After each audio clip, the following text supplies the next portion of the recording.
Yellow Submarine is a 1968 animated film inspired by the Beatles song of the same name. Originally given the okay as a quick way to speed the group through their 3-picture deal with United Artists, the long and winding road of Yellow Submarine's reaching theater screens was not the groovy, color-filled love fest of the film itself, instead fraught with indecision and infighting that led to not just 2 different versions, but a perceived hostile takeover of an animation studio, and the credited director stealing most of the film's negatives so it couldn't be completed without him. Yellow Submarine's origins trace all the way back to the first rush of Beatlemania, when Beatles manager Brian Epstein signed off on an animated cartoon produced by a King Feature syndicate intended for the American Broadcasting Corporation, or ABC. The show aired from the end of 1965 to 1969, its final 2 seasons consisting of reruns with no new episodes being produced after 1967. I wonder why that happened. Actually, it was probably because work shifted to Cool McCool, but you can see where I'm going with this. Epstein's contract with King Features stipulated the show wouldn't air in England. The cartoon was a cash grab, pure and simple. The American writers and international production team were allowed to do pretty much whatever dumb junk they wanted, just so long as it didn't reach British shores. And do what they wanted, they did. Casting legendary but distinctly American voice actor Paul Frees as John and George, the show was remarkably sus even for its time period. The Season 1 opener depicting Ringo in a decidedly un-Beatle-like offensive stereotype less than a minute in. Kids loved it and it still has its fans, but it's easy to see why the Beatles found it an embarrassment and basically disowned it since its debut in the fall of 1965. This was just a couple of months before the release of the Rubber Soul album, generally considered the dividing line between the Beatles being seen as flash-in-the-pan mop-tops to artists with a capital A. Producing the show for King Features was Al Brodax, head of their animation division. Brodax had a background in making cheap, quick turnaround cartoons, outsourcing different individual segments to a variety of small studios that could be stitched together later. This resulted in a slew of early 1960s Saturday morning cartoons, initially focusing on newspaper funnies like Crazy Cat, Beetle Bailey, and Snuffy Smith. Clean as a whistle. Ironically, a majority of work done for the show was headquartered at Britain's TVC Studios, an animation house helmed by George Dunning, a Canadian transplant who'd worked under pioneer Norman McLaren, someone Brodax was also initially keen to involve, before moving to England to work at UPA Studios. From UPA's ashes, Dunning started TVC with fellow animator John Coates in 1957, where they produced a number of animated spots for television. With just 6 months to deliver their first episodes, making the Beatles cartoon was a tough job, and initial results were rough. Shows were split into 2 story segments, depicting characters of the band performing songs, and 2 sing-along segments, illustrating lyrics to a song as they're heard on screen. Sometimes these were done imaginatively, but others not so much. No one took it too seriously, the Beatles were embarrassed, and it was just another in a line of dumb American products specifically made to make rich people more money, right? Well, yes and no. The idea of Beatles cartoon bad, and Yellow Submarine good, isn't exactly wrong, but it's also not the whole picture. Brodax was arguably the main instigator of a Beatles animated feature, and he hired much the same talent to make it, including pain-in-his-side director George Dunning, a choice he probably regretted making, and he actively sought new design talent as well. To get back to the Beatles cartoon, the same way the group had evolved, the cartoon found itself trying to keep pace with the Beatles' increasingly eclectic music. While this wasn't always a total success, things got a bit better in Season 2, and Season 3 episodes were sometimes impressive. Segments were built around Strawberry Fields Forever, Penny Lane, She Said, Eleanor Rigby, even the unabashedly psychedelic Tomorrow Never Knows. Episode 35's sing-along segment for Eleanor Rigby is in fact remarkably similar in style, arguably even more successful than what made it into Yellow Submarine. Deeming their second movie, Help, as less successful than their debut, in terms of being a good film anyway, the Beatles were getting cold feet about making another scripted musical comedy. Unfortunately, they'd already signed a 3-picture deal with United Artists, and liaison producer Walter Shinson kept on them about it. Commissioning them a script about a man, to have been played by John Lennon, who had 4 personalities, in other words, the other Beatles, Owen Holder was hired to write the first draft, giving it the title Shade of a Personality. Holder's work was rejected and given to playwright Joe Orton to rewrite. Orton gave it an even darker bent and retitled it Up Against It. The Beatles, or at least Epstein, quietly rejected this as well, So Orton kept the title and reworked it by combining the Harrison and Starr roles into one character. This got close to getting made, with Mick Jagger in the Lennon role and Dick Lester directing, but sadly Orton was brutally murdered by his partner before the contracts could be signed. If the Beatles were to keep schedule with United Artists, they'd have needed to start filming something right in the middle of what many consider their most creative period, sometime between Sgt. Pepper and Magical Mystery Tour. Since the Beatles were keen on taking a break to attend Maharishi's meditation retreat, the idea someone could make a movie for but without them started looking like a really good idea. Yellow Submarine would fulfill their contract with United Artists, and all the Beatles had to do was give them some songs. It was an ideal solution. The Beatles had a lot going on besides meditation. From finishing and releasing Sgt. Pepper to Brian Epstein's passing away and their making Magical Mystery Tour, which they don't seem to have considered turning into a feature but could have. As far as their part in Yellow Submarine goes, though, everything went to plan. They turned over some songs, and then let the movie's creative team work its magic. Lennon was late with his song, which we'll talk about later since it initially was cut, but it's funny that he's rumored to have been behind the Beatles turning over subpar material since he wound up submitting the best song of the four. But otherwise, apart from their last-minute cameos putting them in the movie, which was never completed by the way, there was supposed to be animation of some kind to go over top of it, but they ran out of both time and money. The Beatles gave their blessing and contract fulfilled. Before going deeper into the film's history, I want to give a shout out to Bob Hieronymus and his book Inside the Yellow Submarine. It's the primary source for this video, and is a wealth of information about the films getting made. If you're at all interested in Yellow Submarine, I can't recommend it enough. Bob interviewed just about everyone who worked on it and printed just what they said, inconsistencies and all. Needless to say, everyone remembered things a little bit different from person to person. Many were maybe a little bit too open sharing their memories, sometimes painting themselves or co-workers less positively than they'd intended. This includes most of the higher-ups in our story, particularly producer Al Brodax and director George Dunning. Dunning and studio co-owner John Coates remember it being their idea to take the Beatles TV show to the movies, as well as make it leagues beyond the cartoon's unimpressive limitations. Brodax remembers it being his idea, not just to make a feature, but that it be better and fresh. Realistically, no matter whose idea it was, Brodax was the only one of them with any real power to get the project off the ground. Lennon McCartney's Yellow Submarine seems like such a strong candidate for an animated feature, it's hard to believe this wasn't always the idea. Brodax wanted to make a film built around All You Need Is Love, which is a lovely sentiment, but difficult to wrangle a story out of. It was apparently Ringo who suggested Yellow Submarine, giving everyone a perfect creative springboard.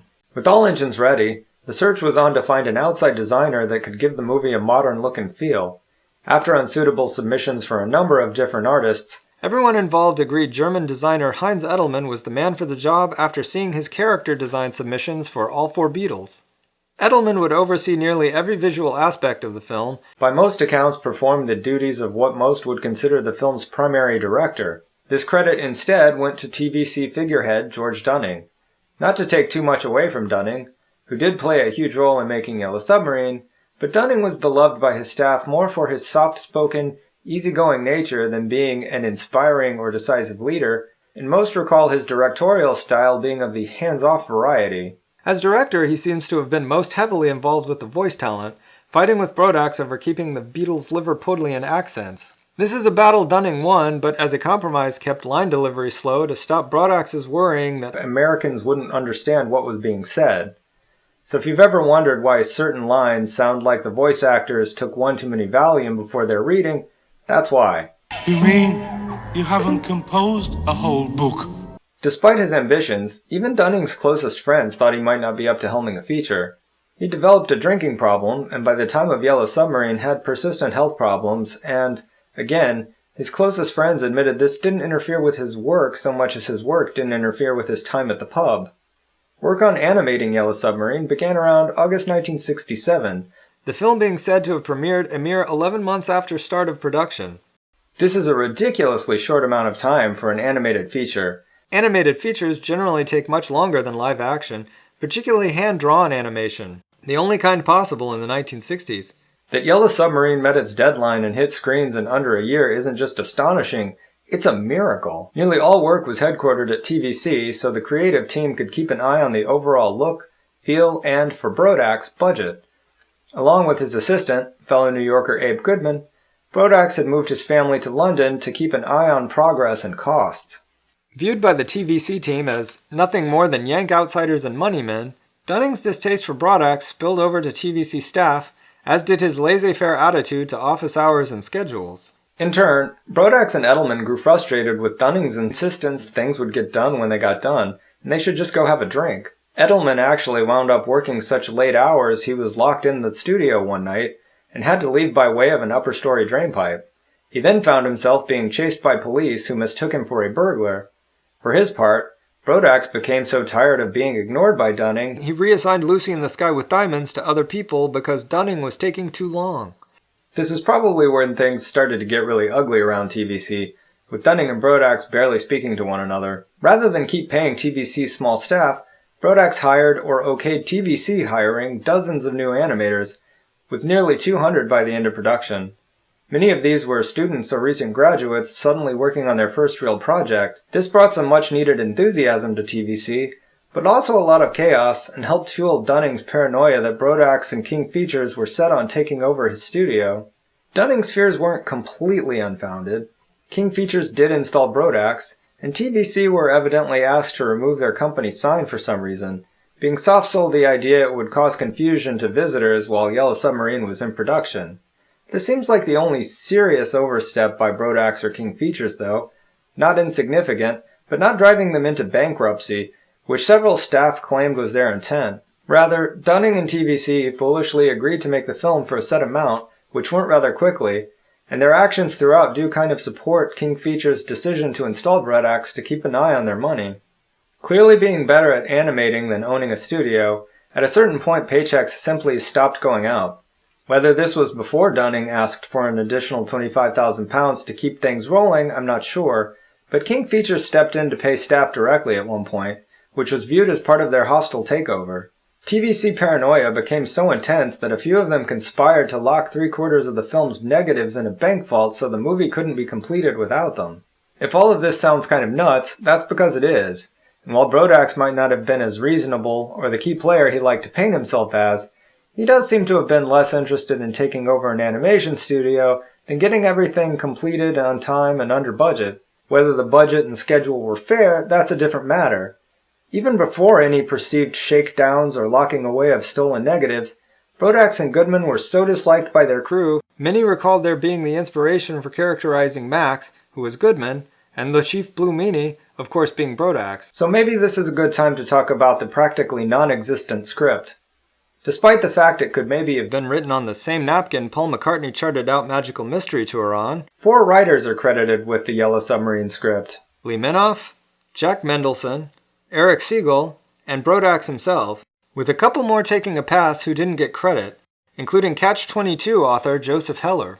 The first completed draft was written by Minoff, who had himself been pitched to the Beatles allegedly because he looked younger than he really was, one of their few conditions having been someone their own age write the script. It probably didn't hurt Minoff had also been Stanley Kubrick's assistant on Dr. Strangelove, the group being a fan of star Peter Sellers, and they were also fans of Kubrick, though their desire to hire him to direct them in an adaptation of The Lord of the Rings seems not to have been a thing until after the Maharishi trip. Brodax would sometimes claim otherwise, but some of Minoff's ideas did make it into the movie, including the characters of Old Fred and the Boob, who was originally a talking seal.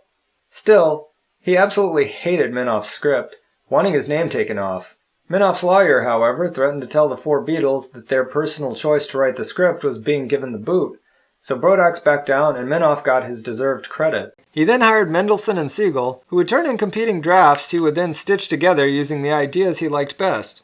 Mendelson wasn't in London to keep touch with Brodax or Siegel, so Siegel got more stitched in than Mendelson. An associate professor at Yale, like Minoff, Siegel was hired from doing Broadway work at the time and would go on to write the phenomenally successful love story, novel, and film. Each writer recalled who contributed what to the script differently, particularly the "you don't look bluish" joke, which either definitely is or definitely isn't offensive depending on who actually wrote it, something that's apparently been lost to time. I've mentioned the script after the animation team here, because work actually began on the latter well before there was a finished screenplay, with Edelman's constantly designing baddies making for a lot of what actually made it into the film. This includes the meanies. Although they weren't originally intended to be blue, You can credit this to Edelman's assistant, Millicent McMillan. So, I said, oh, what about blue? And he said, blue. Yeah. Blue meanness. Yeah, blue meanness. TVC's ability to start work without a real script was possible because of the movie's predetermined songs and premise, which let animators work on standalone segments that could be connected with wraparound narrative later. A number of animators even recall making the film up as they went along, ignoring the script altogether, whether they had one or not. Let's be realistic here, though. Even if Dunning was changing lines left and right during recording sessions, or Edelman relayed lines to TVC staff directly, animated dialogue would need to match the given audio. Such a tight deadline couldn't have allowed that much flexibility for doing things the other way around. Having gotten Paul and George's musical contributions from as early as June 1967, Hey Bulldog wasn't recorded until February 1968, just before the group left for their rescheduled trip to India. Its late delivery meant that it was the last to be animated. Made under the supervision of Jack Stokes and inspired by a Cerberus-type dog designed by Edelman, Hey Bulldog was animated quickly, stuck in at a relatively random location, and with less care and thought than given to other sections. This made it an easy target for criticism from many on the production staff after it premiered. But premiere it did. On 17 July 1968, British audiences were treated to the first public screening of Yellow Submarine. The scene at the premiere looked, for one last time, very similar to the first wave of Beatlemania, being a virtual mob scene of police holding back screaming teenagers hoping to get a glimpse of their idols.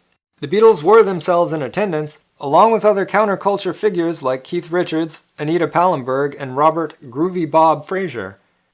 The lights went down, the movie played, and then everyone loved it? If you look at ticket sales, yes. British box office was very good wherever Yellow Submarine was shown. Initial UK reviews were mixed at best. Some of this might have been that British mainstream press was still a lot of older generation blue meanies, not the turned-on youth audience Yellow Submarine was meant for. British distributor Rank didn't care much for the movie for some reason, and didn't give it a wide release in the UK, leaving it to make its money and mark elsewhere.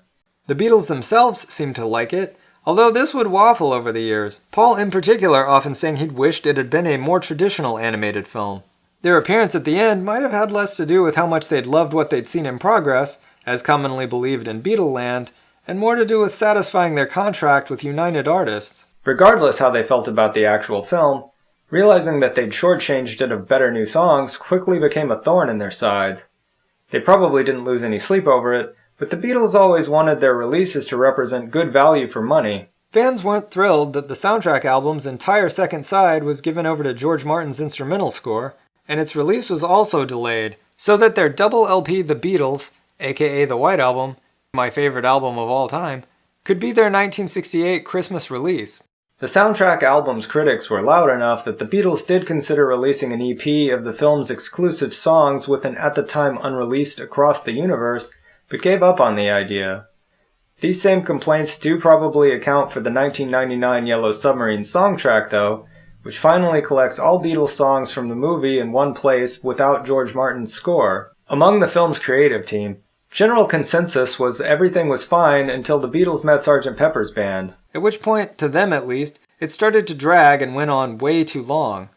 They also thought the Bulldog sequence looked as rushed as it was, and maybe a little closer to the TV show than the standard they'd set for the movie, losing sight of the fact that, at the end of the day, Yellow Submarine is an animated vehicle for Beatles music, and not much of a movie in the strictest sense of the word. It was decided some of it should be reworked for the upcoming American release. I couldn't find evidence of a postponement per se, but the US premiere did take place in November, a few months out from the UK, time enough for a film made in just 11 months to redo a few minutes. There's also a disagreement over who demanded or worked up the changes, Eric Siegel suggesting none other than Paul McCartney asking for and reshaping the ending. Though Al Rodax generally gets blamed for removing Hey Bulldog, and he did want it out, Yellow Submarine design hero Heinz Edelman also wanted it out, and was largely responsible for revising the ending himself, McCartney or not. A little more than a week before the White Album hit record stores, the movie was released in America to great box office and reviews. Was the revised ending the reason for its success? Probably not. Even with its mixed reviews, Its lack of UK success could have been entirely due to Rank's refusal to give it a wide release. Still, the different reception bolstered the creative team's belief that they'd made the right decision and were disappointed when this was undone. At first glance, there isn't much difference between the two versions apart from the US version missing Hey Bulldog. Comparing the two side by side shows there are quite a few bits of different animation between the end of All You Need Is Love and the discovery of the trapped Sgt. Pepper band. Once freed, there are some unique and alternate moments as the Meanies' battle begins, the British version spending more time with the Beatles talking to their doubles, the US version having more of the Meanies realizing their weapons have been neutralized. There's also some difference between soundtracks apart from Hey Bulldog. The British version is basically just dialogue with minimal effects during these late segments, while the US version has a full-score cacophony and a far more enthusiastic Beatles to battle delivery from Geoffrey Hughes, the voice of Paul. Then of course there's Hey Bulldog, which the UK version famously segues to, whereas the revised version finds its way directly to Ringo discovering the captive Jeremy. The UK also has additional footage of Jeremy airboxing and telling Ringo to follow him. This is an acknowledged cut, but it also comes at a real change. Like Let It Be, the original home video release frequently misses footage around reel changes. So, while things point in a different direction, I wouldn't be surprised if this wasn't a mistake. None of this amounts to much screen time, but it's fascinating to think how much work had to go into making such a nominal difference. Reshoots are common for any film, but animated films aren't like live action. Every frame has to be timed out, drawn, painted, photographed. Even repurposed cells need photographing. Then there's the soundtrack, which has to be recut, remixed, lines re-recorded. Imagine how much work went into these changes. In a 1994 interview, producer Al Brodax weirdly recalled that there weren't actually two versions, just that Hey Bulldog was cut because it made the film too long. This could be an indication of how accurate his memory was, or that his involvement wasn't as big as he often let on. I also want to mention that, even though it's the same footage, there are a few differences in color, particularly in the All Too Much sequence, that I don't think can be written off as simply color timing. Could be wrong, but it feels worth mentioning. As is obvious from the clips, even though the Blu-ray looks fantastic, it is cropped from the more open Laserdisc release, sometimes awkwardly so. What's not obvious is that the audio sync between versions is wildly different during their final reels, and I'm not sure one is really more correct than the other, maybe just being a mistake that got away from production while revising the ending. Being animated, it's not super noticeable unless you're hearing them one on top of the other, but they are far apart. Yellow Submarine is one of the few titles I've had a request for so far, specifically to break down differences between the audio mixes. Much as I'd like to, there are a few reasons why I can't, at least not in great detail. One is that I don't think the US version's original mono mix has ever been officially released to home video, and was instead released to VHS and Laserdisc, swapping the song's mono mixes for stereo. This was pretty common at the time, and was done for the MPI releases of Hard Day's Night, Help, and Magical Mystery Tour. It's possible you could just break down the differences between mono and stereo Beatle recordings and call it a day, but I'm not sure that's all that's different, or if the same thing applies to George Martin's score, which was swapped for the 5.1 surround mix and, if I recall correctly, isn't just a remix but a different performance, although don't quote me on that. The other issue is copyright. I've had people complain about how little music is in my Let It Be video, how much yakety yak there is, and people wondering why I show my face at all during the yakety yak. Well, this is all because I'm trying to stay within the fair use world of commentary, and bots scrolling for music don't care about fair use. They just look for any kind of use at all. I'd be surprised if viewers haven't noticed this has been a problem even for major YouTubers, including those who get permission directly from the artist during their acclaimed videos. Anyway, I don't know about the late 90s mix, or if it's the same as the 2012, but the 5.1 mix on the 2012 release does make wild changes to the audio. It replaces the version of George Martin's original score, while also placing music found in the international version where the UK had none, also emphasizing or adding new sound effects to take advantage of the 5.1 surround. Fortunately, recent DVDs and Blu-rays include the original UK mono mix, but it would still be a real challenge to point out every single difference. I did catch a few big ones, though. Both the UK mono and original home video mixes are missing Old Fred saying, "Thar she blows," as in the 5.1 mix, as well as a moment when a meanie belches directly to camera. These are the only really big things I caught, though. If you think about it, It's amazing a bunch of cigar-chomping numbers crunchers and untrained or middle-aged quasi-alcoholic animators were behind one of the most influential and experimental animated films of the 20th century. But that's showbiz. I'm a huge fan of both animation and the Beatles, but if I'm honest, it took me a while to warm to Yellow Submarine. I didn't see it as a kid, when pretty much any kind of animation is captivating, and watching it as a teenager just discovering the Beatles music, it felt kind of silly, and I couldn't really get into it. Now that I'm older, it's really grown on me, and it's been interesting to read up on how Brodax and Dunning both kind of glommed onto the Beatles music and Heinz Edelman's designs in a sort of grand scheme to make a lasting work of art, something people would remember them by. I don't really feel like I can pass judgment on that. Maybe it's something we all want to do, or most all of us anyway, wanting to create something that can be remembered. Anyway, of the two, I can easily say I prefer the Hey Bulldog version. I can see why people wanted it out, and that it was a rushed job, but I'm not sure I'd have really noticed if it hadn't been pointed out. Maybe it's a little like the TV cartoon, but come on. It's Hey Bulldog, and this is a Beatles movie. Still, I think it's a shame the revised version isn't available anymore. It was the creative team's preferred version, and it seems like it's becoming pretty hard to find now. Those old transfers also look pretty weak compared to the most recent HD release. Big Beatle used to love making you buy the same stuff over and over by reissuing it, so a re-release with a bonus or branchable HD transfer of the revised ending would be a great way to get people to buy the movie again. Unfortunately, Apple has been moving away from physical media, case in point being the Let It Be movie, so I somehow doubt they'll be revisiting Yellow Submarine's physical release anytime soon. Thanks for watching. If you've made it this far, do the like and subscribe thing, why don't you? And drop a line below stating point of view. See you on the next one.